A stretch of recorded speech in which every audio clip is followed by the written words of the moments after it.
I'm joined here with Andy Yu, the guest speaker for my extra credit video today. Andy, why don't you start us off with some calculus problems?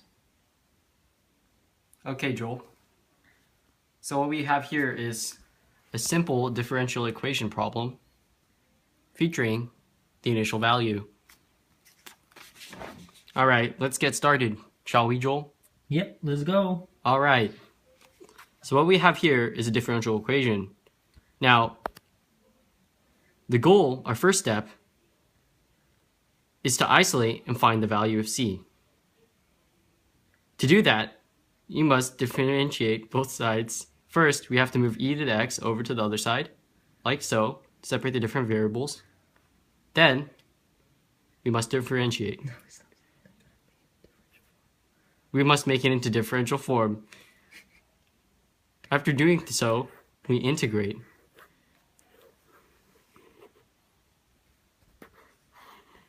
After this has been done,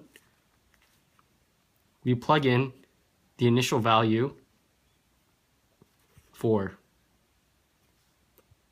We find c. After that has been done, we plug c back into this equation. 1/2 y squared equals e to the x plus 7. Then we must isolate the variable y squared. So the answer is y squared equals to 2e to the x plus 14. Moving on to the second equation,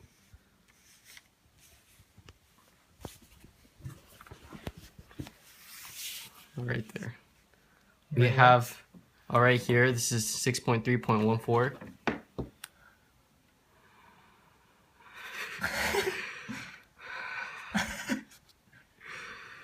Okay, so what we do here, there, Andy. all right, okay, I'm not flustered, okay. Calculus is It's quite simple.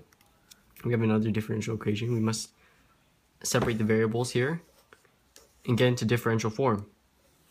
Then we integrate here, done pretty simply. You just add the squiggle first, then you integrate into the form. Next step, one of the most important steps, fundamental step, that's quite integral. That was a good one, Andy. That was a good one. To the question, we have to plug it back in. We have to plug in the initial value back in. So we plug it back in, solve for c, then we plug in c back into the equation here. So this is what we get down here. And this is the answer. That's the answer. Just simple as that. Simple as 1, 2, 3. First step, get into differential form. Second step, solve for c. Third step, plug it back in and simplify. Easy as 1, 2, 3. That's the basics with me, Andy. Tough.